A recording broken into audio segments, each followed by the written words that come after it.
دل کا ٹھیک ہونا ضروری ہے.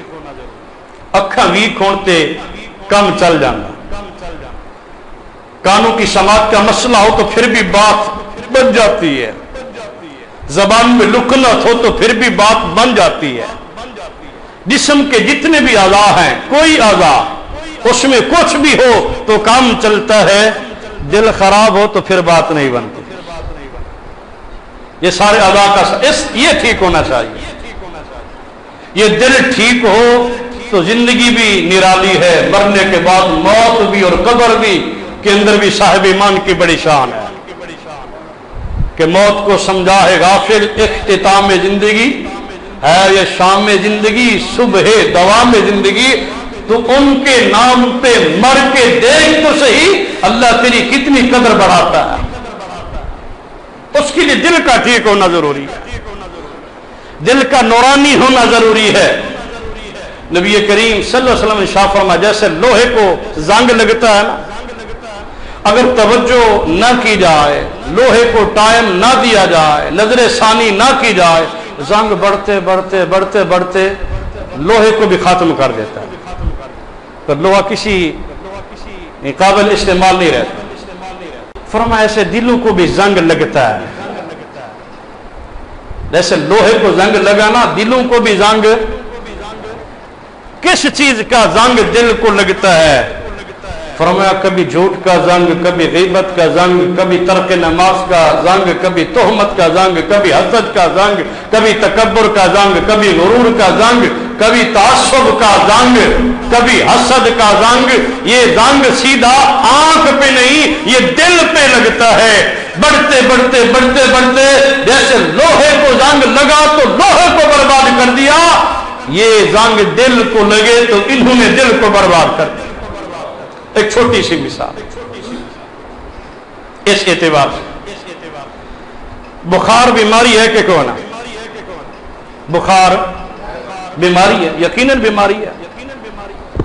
ایک دن کا بخار 1 سال کے گناہوں کو مٹا دیتا ہے. یہ بیماری سب نے کہا بیماری ہے.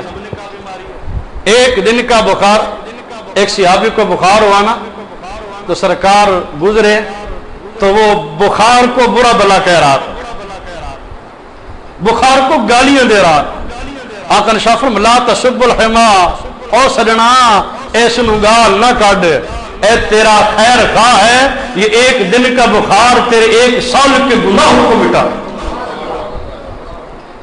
یہ ہے بیماری, ظاہری جسم کی بیماری ہے, لیکن اس بیماری نے وہ کمال دکھایا کہ صاحب امام کے 1 سال کے گناہوں کو ختم کر دیا. اب دوسری طرف حسد ہے جس کو ہم بیماری سمجھتے ہی نہیں. حسد زندگی کے ساری نیکیوں کو بھسم کر دیتا.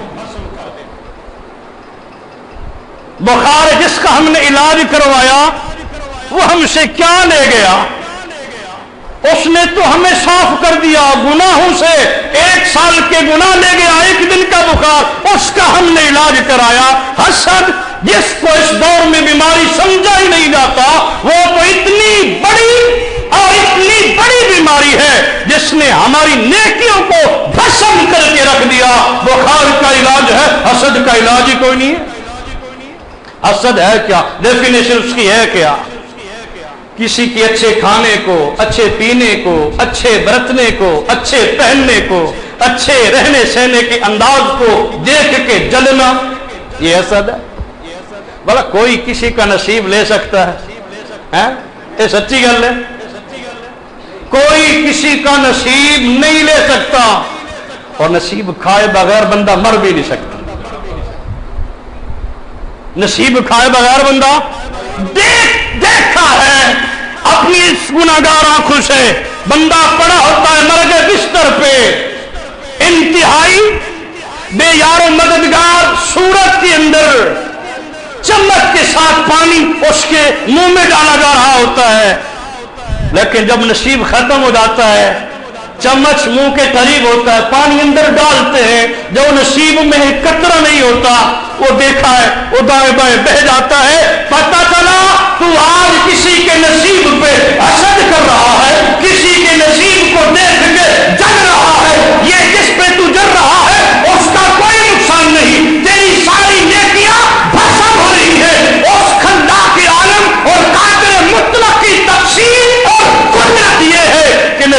سے بڑھ کے تیری باڈی اور جسم کے اندر پانی کا ایک قطرہ بھی زائد جا سکتا؟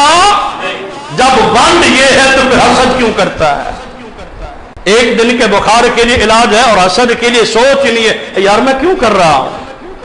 اور اگر اس بات کو تھوڑا سا غور کے ساتھ سوچا جائے تو ہم حسد کر کے نیکیاں بھی دے رہے ہوتے ہیں اور ساتھ ساتھ اللہ کی تقسیم پہ اعتراض بھی کر رہے ہو. اللہ سے یہاں اس میں دیتا ہے مینو کیوں نہ دیتا؟ ایک گالیں جائے کہ کون؟ یہ حسد جو اتنی بڑی بیماری ہے اس کا علاج کون ہی ہے؟ اس کا علاج کیا ہے؟ کسی اسپیشلائزیشن کے پاس جانا، جو دل کا علاج کرتا اس کے پاس، یا دماغ کا نیورو سرجن اس کے پاس، کس کے پاس جانا ہے؟ یہ علاج کسی اللہ والے کے پاس ہوگا جن کی نظر دل پہ ہوتی ہے، جو دل کو صاف کرتے ہیں، سیکل کرتے ہیں، نورانی بناتے ہیں. کہتے ہیں نا نگاہ ولی میں وہ تاثیر دیکھی بدلتی ہزاروں کی. یہ علاج ان کے پاس ہے. یا پھر امام الانبیاء نے جو دل کے ریگمار بتائے ہیں، ایک علاج نہیں، دو نہیں، حضور نے 3 علاج بتائے. کتنے علاج؟ 3 علاج حضور نے بتائے ہیں. فرمایا کوئی ایک ان میں سے کر لو، میں ضمانت دیتا ہوں. حسد ہے، بہتان ہے، کذب ہے، تہمت ہے، تکبر ہے، غرور ہے، یہ جتنی دل کی بیماریاں ہیں میں ضمانت دیتا ہوں ساری ختم ہو جائیں. 3 ریگمار حضور نے بتائے. دل پہ لگاؤ، دل نورانی بنے گا، اللہ کی معرفت، رب کا قرب تمہیں نصیب ہوگا. پہلے نمبر پہ اللہ کا ذکر ہے. دل کے ریگ ماروں میں سے پہلے اللہ کا، جو کرتے ہوئے ہمیں شرم آتی ہے. یہ 2-3 دفعہ پڑھنا ہوں کلمہ شریف نماز دے سلام پھرنے تو بعد. کوئی سجے، کوئی کھبے، کوئی تجد سر تے ہاتھ تے سیدھا آنکھ دے ہاتھ پتہ نہیں کہ پڑھ دے. ادو دن افضل ذکر لا الہ الا اللہ، اندی گل ہے سب سے افضل ذکر لا الہ الا اللہ ہے. تے پڑھن ویلے منہ سجے کھبے، زبان کھلتی کوئی نہیں، شرم آتی ہے اللہ کا ذکر کرنے سے. کچھ مولویوں نے سانو ان کام میں پایا کہ جناب یہ ذکر تو ہے بھی بدعت شروع سے. جناب یہ ذکر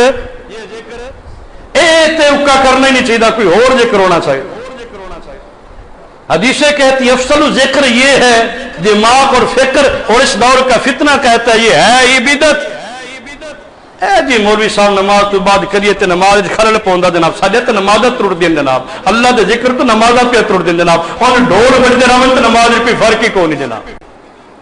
میں مسیتی دے گواہ تسی ساری رات ڈھول بجائے رکھ دیو جناب، ہیں نہ اذان دا احساس نہ نماز دا کدی آکھے نہ جناب جہاں فتوی اللہ دے ذکر خدا دے ذکر تے جناب. یہ وہ ریگ مار ہے، یہ وہ علاج ہے روحانی.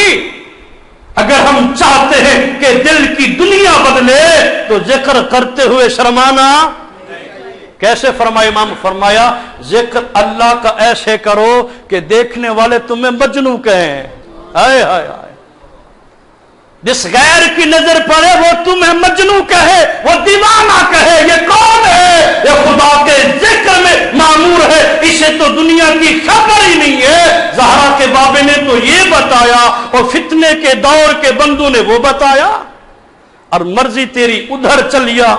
دوسرا ہے قرآن کی تلاوت کرنا، اور 30 نمبر پہ ہے موت کو یاد رکھنا. یہ 3 ریگ مار حضور نے فرمایا یہ وہ ہیں جو دل کو نورانی بناتے ہیں. اللہ کی معرفت، اللہ کا قرب، اللہ کے جلوے نصیب ہوتے ہیں. روحانی بیماریوں کا علاج ان میں پڑا ہے. اللہ ہم سب کو یہ 3 اپنانے کی توفیق رفیق سے سرفراز فرمائے.